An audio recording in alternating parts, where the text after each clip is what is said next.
May natira pa bang ulam para mamayang gabi? Yon ang bungad na tanong ng ina ni Eloisa habang nakaupo sa kanilang maliit na hapagkainan. Isang perasong tuyo at kaunting kanin na lamang ang nasa pinggan. Tahimik na napayuko si Eloisa at pilit na ngumiti. Meron pa po, Nay. Huwag po kayong mag-alala. Ngunit alam niyang nagsisinungaling siya. Sa edad na 26, matagal ng pangarap ni Eloisa ang makaahon sa kahirapan.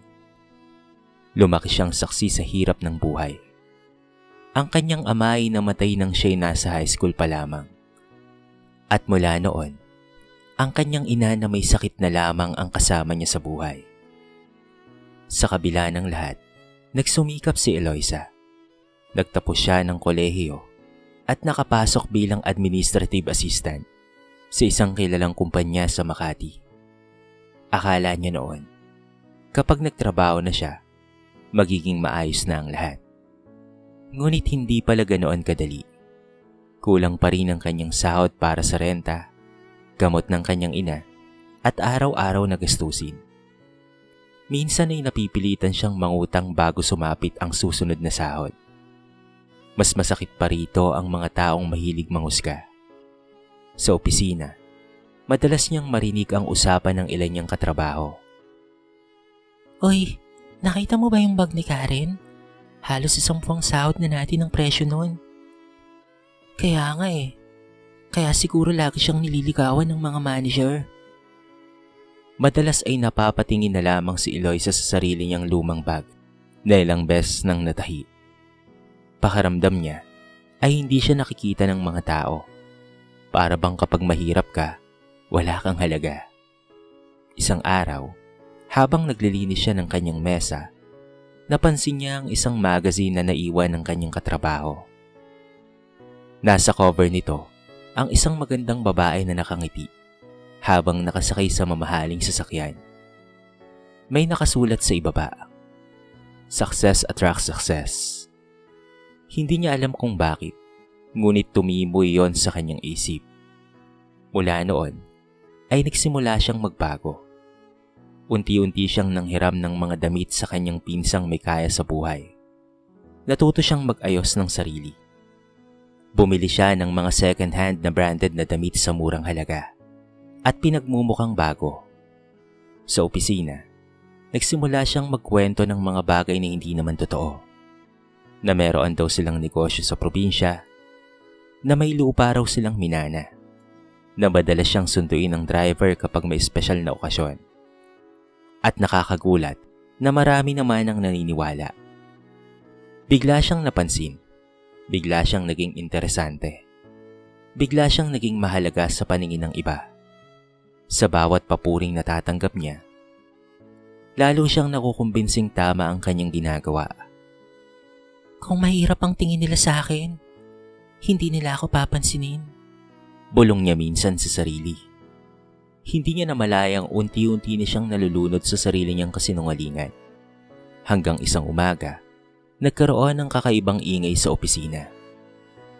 May bagong empleyado raw. Pogi daw. Sabi nila galing probinsya at scholar lang. Nagtawanan ng ilan. Napatingin si Eloisa sa pintuan nang bumukas ito. Pumasok ang isang lalaking may simpleng polo, maayos na buhok at maamong ngiti. Wala itong mamahaling relo.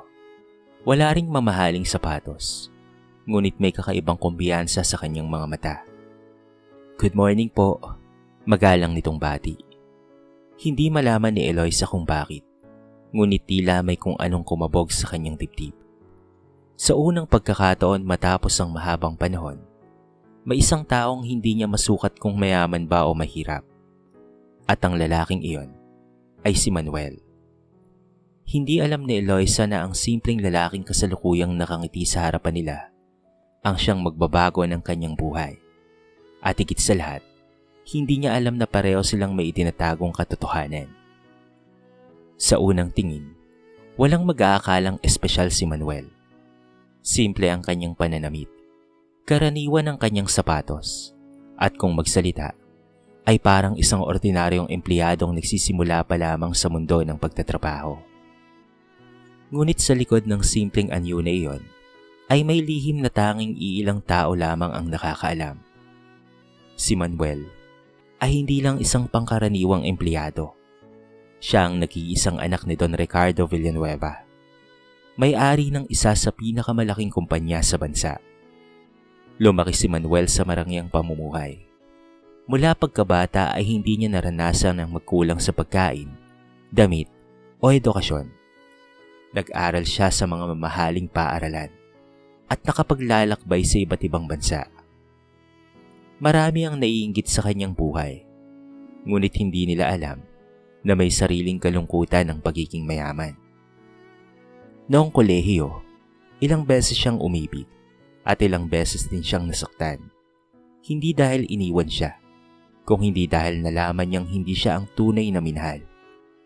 Ang kanyang apelido, ang kanyang kayamanan, at ang kanyang posisyon sa lipunan.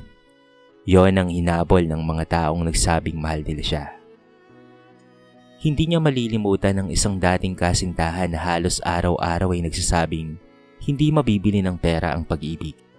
Ngunit nang subukan niyang itago ang kanyang estado sa buhay, agad itong lumayo. Doon niya unang naranasan ang matinding pagkadismaya. May magmamahal pa kaya sa akin kung wala akong pera? Ilang beses niyang itinanong iyon sa kanyang sarili. Hanggang sa isang araw, ay nagkaroon siya ng kakaibang desisyon. Nais niyang makita ang mundo mula sa pananaw ng isang ordinaryong tao.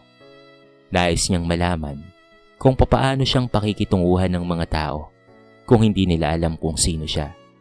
At higit sa lahat, nais niyang matagpuan ng isang babaeng mamahalin siya dahil sa kanyang pagkatao at hindi dahil sa laman ng kanyang bank account. Kaya naman nang magbukas ng bagong branch ang kumpanya ng kanilang pamilya, ay nagpasya siyang magtrabaho roon gamit ang ibang pagkakakilanlan. Tanging ang chairman at ilang matataas na opisyal lamang ang nakakaalam ng kanyang plano. Sa mata ng lahat, isa lamang siyang bagong empleyadong galing probinsya. At doon niya nakilala si Eloisa. Sa unang araw pa lamang, ay napansin niya na ito. Hindi dahil ito ang pinakamaganda sa opisina, kung hindi dahil tila may lungkot na nakatago sa likod ng matamis nitong ngiti.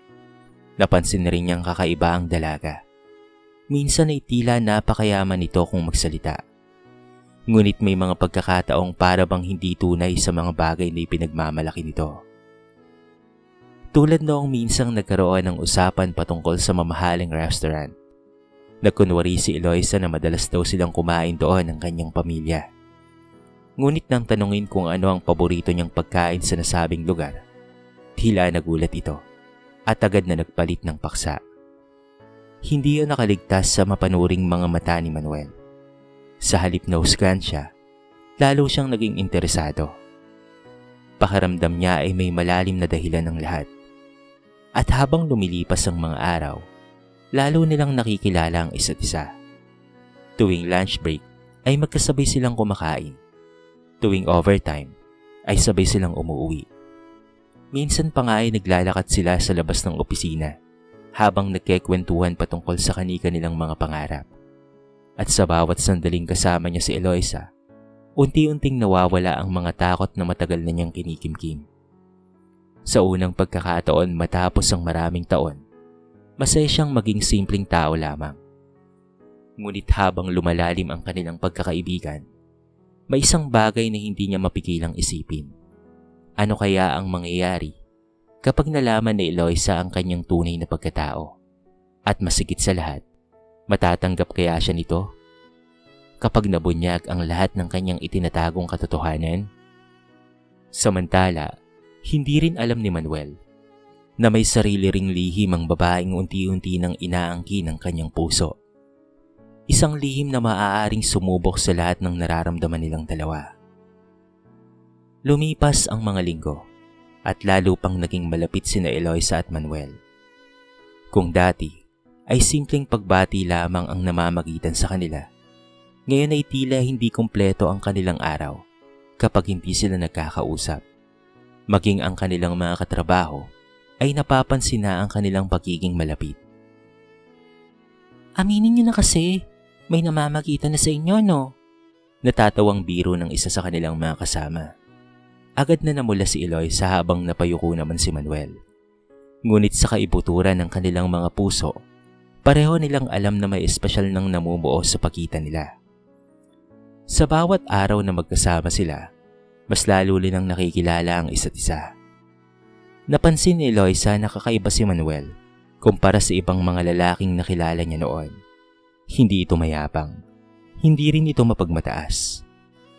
Kahit simpleng empleyado lamang ang tingin ng lahat dito, parunong itong rumispeto sa bawat tao sa opisina, mula sa janitor hanggang sa mga supervisor. Isang bagay na bihira niyang makita. Samantala, si Manuel naman ay lalong humahanga kay Eloisa. Sa kabila ng mga kwento nitong patungkol sa marangyang buhay, nakikita niya ang kabutihan ng puso nito. Madalas niyang makita si Eloisa na tumutulong sa mga bagong empleyado. Minsan ay nakita niya pa itong lihim na nagbibigay ng pagkain sa utility personnel na hindi nakapagbaon. Doon ay lalo niyang napatunayan na may mabuting puso ang dalaga. Ngunit kasabay ng paglalapit nila ay ang pagdami rin ng kanilang mga kasinungalingan. Isang gabi, habang nagkakape sila sa isang maliit na cafe malapit sa opisina, muling napunta ang usapan sa kanilang mga pamilya. "Kamusta ang negosyo ninyo sa probinsya?" Bahagyang natigilan si Eloisa. Isa na naman itong kasinungalingang kailangan niyang panindigan. Maayos naman, Sagot niya habang pilit nang umingiti. busy nga lang sina mama sa pag-aasikaso. Sa loob-loob niya ay parang may kumurot sa kanyang konsensya. Wala silang negosyo. Wala silang mga ari-arian. Dahil ang totoo, hirap na hirap silang pagkasya ng pang-araw-araw nilang gastusin. Ngunit sa bawat pagkakataong nais niyang magsabi ng totoo, natatakot siya. Paano kung mawala ang pagtingin ni Manuel sa kanya? Paano kung magbago ito kapag nalaman ang kanyang tunay na kalagayan? Samantala, may sarili ring laban si Manuel. Nang tanungin siya ni Eloisa patungkol sa kanyang pamilya, muli niyang sinabi ang matagal na niyang kinasisinungalingan. Magsasaka lang sina mama at papa sa probinsya. Hindi niya magawang sabihin ang totoo. Hindi niya kayang aminin isa siya sa pinakamayamang tao sa kumpanyang kanilang pinagtatrabahuhan. Takot siyang maranasan muli ang sakit ng pagmamahal na nakabase lamang sa pera. Habang tumatagal, lalo silang nahuhulog sa isa't isa. At habang lumalalim ang kanilang nararamdaman, lalo ring bumibigat ang mga lihim na kanilang pasan. Isang Sabado ng hapon, inimbitahan ni Manuel si Eloisa na mamasyal sa isang parke. Habang magkatabing nakaupo sa ilalim ng puno, na puno ng katahimikan ng paligid, biglang nagsalita si Eloisa. Manuel, naniniwala ka bang may taong mamahalin ka kahit wala kang pera? Napatingin si Manuel sa kanya. Hindi niya alam kung bakit, ngunit tila tumama sa kanyang puso ang tanong na yon. Oo, sagot niya matapos ang ilang sandali. Kapag totoo ang pagmamahal, hindi pera ang basihan. Napayuko si Eloisa. Unti-unting namuo ang luha sa kanyang mga mata. Dahil sa unang pagkakataon, hindi na pera ang nakikita niya kay Manuel. Hindi na rin ang pangarap niyang makabingwit ng mayamang lalaki. Ang nakikita na niya ay isang taong nagpapasaya sa kanya. Isang taong handa siyang mahalin. Ngunit kasabay ng pag-usbong ng tunay niyang damdamin ay ang matinding takot. Dahil alam niyang kapag dumating ang araw na mabunyag ang kanyang mga kasinungalingan, maaaring mawala ang lahat ng kanilang binuo. At hindi niya alam na ganoon din ang takot na bumabagabag kay Manuel. Dalawang pusong nagmamahalan. Dalawang pusong parehong nagtatago ng katotohanan. At unti-unti nang papalapit ang araw na susubok sa kanilang pagmamahalan. May mga lihim na kayang itago ng tao sa loob ng mahabang panahon. Ngunit may mga katotohanan kahit anong pilit nating ikubli, kusang lumalantad sa tamang pagkakataon. At para kina Eloisa at Manuel, dumating na ang araw na yon. Nagsimula ang lahat sa isang ordinaryong Biyernes.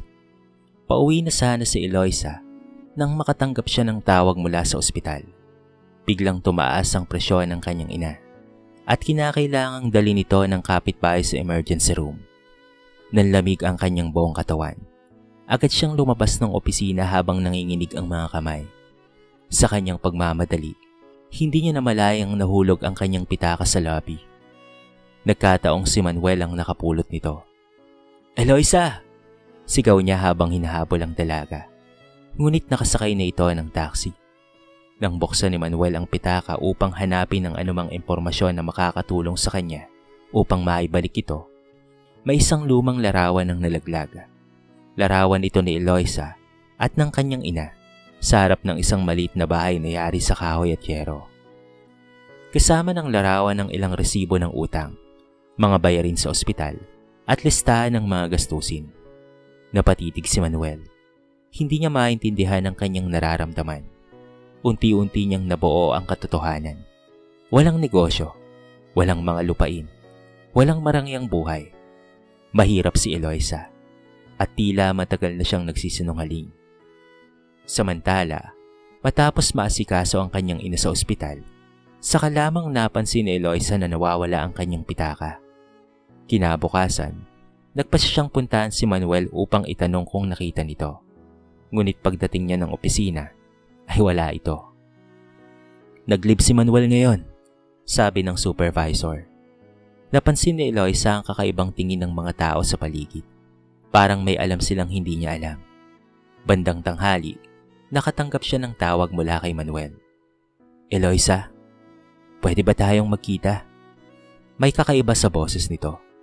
Malamig, mabigat, at puno ng pag-aalinlangan. Pumayag siya. Nagkita sila sa isang tahimik na coffee shop. Pagkaupo pa lamang nila, ay nilabas na ni Manuel ang pitakang matagal na niyang hinahanap. "Sa'yo ito." Nakahinga ng maluwag si Eloisa. Ngunit agad rin nawala ang kanyang ngiti nang inilabas ni Manuel ang lumang larawan. Halos manigas siya. Pakaramdam niya ay huminto ang mundo. "Bakit hindi mo sinabi sa akin ng totoo?" tanong ni Manuel. Hindi ka agad nakasagot si Eloisa. Unti-unting pumatak ang kanyang mga luha. "Dahil natatakot ako." Mahina niyang sagot. "Natatakot akong maliitin ng mga tao. Natatakot akong mawalan ng pagkakataon sa buhay." Mas lalong sumakit ang dibdib ni Manuel. Dahil habang nakatingin siya sa umiiyak na babae, alam niyang wala siyang karapatang husgahan ito. Dahil may sarili rin siyang kasinungalingan. Huminga siya ng malalim. May kung anong desisyong nabuo sa kanyang isip. "Eloisa, may kailangan ka ring malaman." Pagkatapos noon, ay nilabas niya ang isang business card. Nang mabasa iyon ni Eloisa, para siyang binuhusan ng malamig na tubig. Nakalagay roon ang buong pangalan ni Manuel at ang kanyang tunay na posisyon. Executive Vice President, Villanueva Holdings Corporation. Nanlaki ang mga mata ni Eloisa. Hindi maaari." Mapait na napangiti si Manuel. "Mayaman ako, Eloisa." Parang gumuho ang lahat sa paligid ng dalaga. Lahat ng ala-alang pinagsaluhan nila. Lahat ng usapang naging sandigan ng kanilang pagmamahalan. Lahat ng pangakong binitawan nila sa isa't isa. Biglang nabalot ng pagdududa. "Kaya pala," nanginginig niyang sabi. "Kaya pala ang dali mong sabihin na hindi mahalaga ang pera." Nasaktan si Manuel at sa unang pagkakataon, nakita ni Eloisa ang sakit sa mga mata nito. "At ikaw?" tanong nito. "Hindi ba't matagal mo rin akong niloko?" Napuno ng katahimikan ang pagkita nila. Dalawang pusong minsang nagmahalan. Ngayon ay parehong sugatan, parehong nasaktan, parehong nagsinungaling. At habang dahan-dahang tumatayo si Eloisa upang umalis, pareho nilang naramdaman ang unti-unting pagkawasak ng relasyong pinangarap nilang dalawa. Hindi nila alam kung may natitira pa bang pag-asa o tuluyan ng winasak ng katotohanan ang pag-ibig na minsang binuo sa pagitan nila. Minsan, hindi galit ang pinakamabigat na dahilan, kung hindi ang panghihinayang. Matapos ang masakit nilang paghihiwalay, tila nawala ng kulay ang mga araw ni na Eloisa at Manuel. Sa opisina, bihira na silang magkita. At kung magtatagpo man ang kanilang mga mata sa hallway o sa elevator, agad rin silang umiiwas ng tingin. Parang dalawang estrangherong hindi kailanman nagbahagi ng masasayang alaala. Ngunit ang totoo, pareho silang nahihirapan. Tuwing gabi, habang nakaupo si Eloisa sa tabi ng higaan ng kanyang ina, hindi niya mapigilang balikan ang mga nangyari. Naalala niya kung papaano siyang pinapatawan ni Manuel kapag pagod siya sa trabaho. Kung papaano itong naglalaan ng oras para pakinggan ang kanyang mga problema. Kung papaano siya nitong tinatrato bilang mahalagang tao. At sa bawat alaala, lalo niyang nararamdaman ang bigat ng kanyang pagkakamali.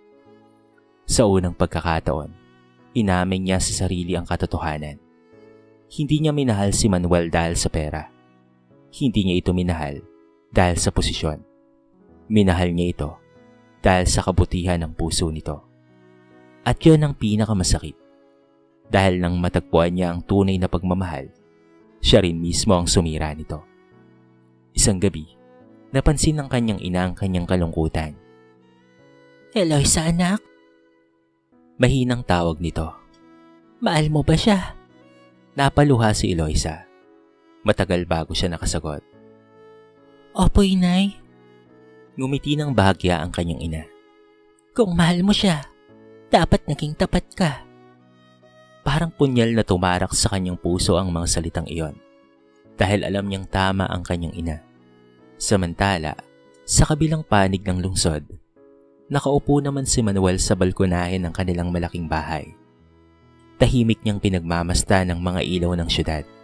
Sa unang pagkakataon matapos ang maraming taon, pakaramdam niya ay wala siyang gustong bilhin, puntahan o makuha. Dahil ang taong gusto niyang makasama ay wala na sa kanyang tabi. Lumapit sa kanya ang kanyang ama. Bakit parang pasan mo ang mundo? Tanong nito. Napangiti ng mapait si Manuel. Dahil siguro sa unang pagkakataon, may taong minahal ako ng totoo, papa. Tapos, nasira ko rin. Tahimik na naupo ang kanyang ama sa tabi niya. Alam mo ba anak, sabi nito, ang tiwala ay parang salamin. Kapag nabasag, mahirap nang buuin. Pero hindi ibig sabihin na imposible ang bagay na yon. Napaisip si Manuel. Sa lahat ng kanyang hinanakit, ngayon lamang niya nakita ang sarili niyang pagkakamali. Oo, nagsinungaling si Eloisa. Pero nagsinungaling rin siya. At nasaktan siya. Pero siya rin ay nakasakit. Pareho silang natakot. Pareho silang nagtago. Pareho silang nagkulang ng katapatan. At marahil, pareho rin silang nagbayad ng kapalit. Lumipas ang ilang linggo. Dumating ang anibersaryo ng kumpanya. Isang malaking pagtitipon ang inihanda para sa lahat ng empleyado. Lahat ay inimbitahan. Kasama na roon si Eloisa. Noong una, ay ayaw niyang pumunta. Ngunit pinilit siya ng kanyang mga kasamahan. Nakakahiya naman kung wala ka, sabi ng supervisor. Nang gabing iyon, suot ang kanyang simpleng bastida. Tahimik siyang pumasok sa venue. Hindi siya handa sa kanyang nakita. Sa entablado ay nakatayo si Manuel, nakasuot ng maayos na suit, buo ang tindig, at ngayon ay wala nang itinatagong katauhan. Alam na ng lahat kung sino siya. Habang nakatingin si Eloisa, tila bumalik ang lahat ng alaala sa kanyang isipan. Ang kanilang mga tawanan, ang mga pangarap, ang mga lihim, at ang pagmamahalang hindi kailanman tuluyang nawala. Hindi niya alam na sa mga sandaling iyon, si Manuel ay nakatingin din sa kanya mula sa entablado. At sa unang pagkakataon matapos ang mahabang panahon, nagtagpo muli ang kanilang mga mata. Wala nang galit, wala nang paninisi. Tanging mga pusong natutong umamin sa kanilang mga pagkakamali. At sa gabing iyon, kapwa nila naramdaman na marahil, hindi pa huli ang lahat para sa isang pangalawang pagkakataon. May mga pag-ibig na isang pagkakamali lamang ang katapat upang tuluyang mawasak. Ngunit meron ring mga pag-ibig na kahit sugatan, kahit nabasag, ay muling bumabangon dahil sa katapatan at pagpapatawad. Sa gabing iyon ng anibersaryo ng kumpanya, Hindi mapigilan ni Eloisa ang kanyang nararamdaman habang nakaupo sa kanyang mesa. Ilang linggo na ang lumipas mula nang maghiwalay sila ni Manuel. Ilang linggo ring pinilit niyang kalimutan ito. Ngunit ngayong muli niya itong nakita, napagtanto niyang hindi pa rin nawawala ang kanyang nararamdaman. Matapos ang programa, isa-isang nagsialisa ng mga empleyado. Tahimik namang lumabas si Eloisa upang umiwas sa maraming tao. Ngunit pagdating niya sa hardin ng venue, may isang boses na nagpahinto sa kanya. Eloisa! Dahan-dahan siyang lumingon at doon niya nakita si Manuel. Sa loob ng ilang segundo, walang nagsalita. Parang parehong naghahanap ng tamang salita. Parehong takot na muling masaktan. Hanggang sa si Manuel, ang unang nagsalita. Kamusta ka na? Napangiti si Eloisa ng bahagya. Okay naman. Ngunit pareho nilang alam na hindi yon ang buong katotohanan. Huminga ng malalim si Manuel. Patagal na kitang gustong makausap. Tahimik lamang siyang nakinig. Naghalit ako noon. Pagpapatuloy nito. Nasaktan ako. Pero habang lumilipas ang panahon, naisip ko na wala rin akong karapatang husgahan ka. Napatingin si Eloisa sa kanya. Dahil nagsinungaling rin ako. Unti-unting napuno ng luha ang kanyang mga mata. Ako rin. Sagot niya. Marami akong pagkakamali. Napayuko siya. Sa unang pagkakataon, wala na siyang gustong itago pa. Wala naman talaga kaming negosyo. Mahinang tumawa si Manuel. Alam ko. Wala rin kaming mga lupa. Alam ko rin. Napaluha si Eloisa. Sa totoo lang, sa simula, gusto ko talagang makahanap ng mayamang lalaki. Akala ko kasi kapag mayaman ang mapapangasawa ko, magiging masaya na ang buhay ko. Tumulo ang kanyang mga luha.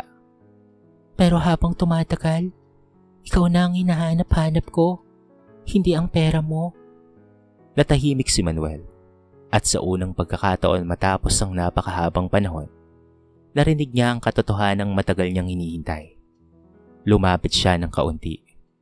Alam mo ba kung bakit ako nagpanggap na mahirap? Umiling si Eloisa. Dahil takot akong mahalin. Dahil lang sa pera. Napangiti siya ng mapait. Pareho lang tayong natatakot. Tumango si Manuel. Pareho silang natawa sa gitnahan ng kanilang mga luha. Dalawang taong nagtangkang protektahan ang kanilang mga sarili sa pamamagitan ng pagsisinungaling. Ngunit sa huli, ang mismong mga kasinungalingang iyon ang naging dahilan ng kanilang pagkasugat. At marahil, naging daan rin upang matutunan nila ang pinakamahalagang aral sa buhay. Maya-maya ay inilabas ni Manuel ang isang maliit na kahon mula sa kanyang bulsa. Nagulat si Eloisa. Hindi niya yun inaasahan, ngunit hindi pa niya yun binuksan. Sa halip, hinawakan muna ni Manuel ang kanyang mga kamay. Eloisa, hindi ko maibabalik ang mga panahong nasaktan kita. Saka hindi ko rin mapapawi ang mga pagkakamali ko. Sagot naman niya. Ngumiti si Manuel. Pero kung bibigyan mo ako ng pagkakataon, Eloisa, gusto kong magsimula ulit. Tuluyan nang bumagsak ang luha sa mga mata ni Eloisa. Mga luha ng pagsisisi. Mga luha ng kaligayahan. At mga luha ng bagong pag-asa. Tumango siya. Oo. Parang nabunutan ng tinik ang puso ni Manuel. At sa gabing iyon, sa ilalim ng maliwanag na mga ilaw at tahimik na kalangitan, nagsimula silang muli. Hindi bilang isang mayamang lalaki at isang mahirap na babae. Hindi bilang dalawang taong nagpanggap, kung hindi bilang dalawang pusong natutong maging tapat. Makalipas ang ilang taon, magkasama nilang hinarap ang buhay. Tinulungan ni Manuel ang ina ni Eloisa na hindi ipinaparamdam na ito ay kawang-gawa. At si Eloisa naman ay naging katuwang niya sa pagtulong sa mga empleyadong nangangailangan. Magkasama nilang pinatunayan na ang tunay na yaman ay hindi nasusukat sa laki ng bahay, dami ng pera o mamahaling mga kagamitan. Kung hindi, sa kabutihan ng puso. Sapagkat ang pagmamahal na nabibili ng pera ay maaaring mawala kapag nawala ang kayamanan.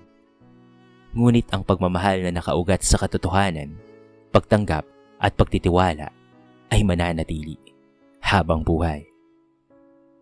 Kung minsan, nagtataas tayo ng mga pader dahil sa ating mga takot at insecurities. Nagpapanggap tayo upang matanggap ng iba. Ngunit ang tunay na pagmamahal ay hindi nangangailangan ng maskara. Darating ang tamang tao na mamahalin tayo hindi dahil sa ating yaman o katayuan, kung hindi dahil sa kung sino tayo sa likod ng lahat ng ating pagtatago. Ang tunay na pag-ibig ay hindi nakabatay sa yaman, estado sa buhay o panlabas na anyo ng isang tao. Ang pagmamahal na nakasindig lamang sa pera ay madaling maglaho, ngunit ang pagmamahal na nakaugat sa katapatan, pagtitiwala at pagtanggap ay nananatili sa kabila ng mga pagsubok. Ipinapakita ng kwento ni na Eloisa at Manuel na ang pagsisinungaling, kahit may mabuting dahilan, ay maaaring makasakit at makasira ng relasyon. Maaaring maitago ang katotohanan sa loob ng ilang panahon. Ngunit darating ang araw na ito ay mabubunyag. Kapag nangyari iyon, ang tiwalang minsang nasira ay mahirap ng buuing muli. Natutunan na rin natin na hindi kailangang magpanggap upang maging karapat-dapat mahalin. Ang bawat tao ay may halaga, mayaman man ito o mahirap. Ang tunay na taong nagmamahal sa atin ay tatanggapin tayo kung sino tayo at hindi dahil sa kung ano ang meron tayo. Sa huli, ang pinakamahalagang yaman sa buhay ay hindi pera, kung hindi isang pusong tapat, marunong magmahal, at handang magsabi ng totoo kahit mahirap, sapagkat ang katotohanan ang pundasyon ng matibay na pagmamahalan at ng masayang buhay. Dito na po nagtatapos ang ating maiksing kwento sa araw na ito. Sana po ay nagustuhan nyo at sana po ay kinapulutan nyo ng maraming aral. Kayo mga kabarangay, ano ang masasabi nyo sa ating kwento? I-comment nyo naman po sa baba ang inyong mga reaksyon at babasahin natin ang lahat ng yan. I-comment nyo na rin kung taga saan kayo para naman malaman ko kung hanggang saan nakaabot ang video na ito. Paki-like and share na rin po ang ating kwento para mapakinggan rin ng iba. At kung bago ka pa lamang sa ating channel, baka naman pwedeng pakihit ang subscribe button at bell notification button para palagi kang updated sa mga bago nating upload na katulad nito. So paano mga kabarangay? Hanggang sa muli. Thank you so much and peace out.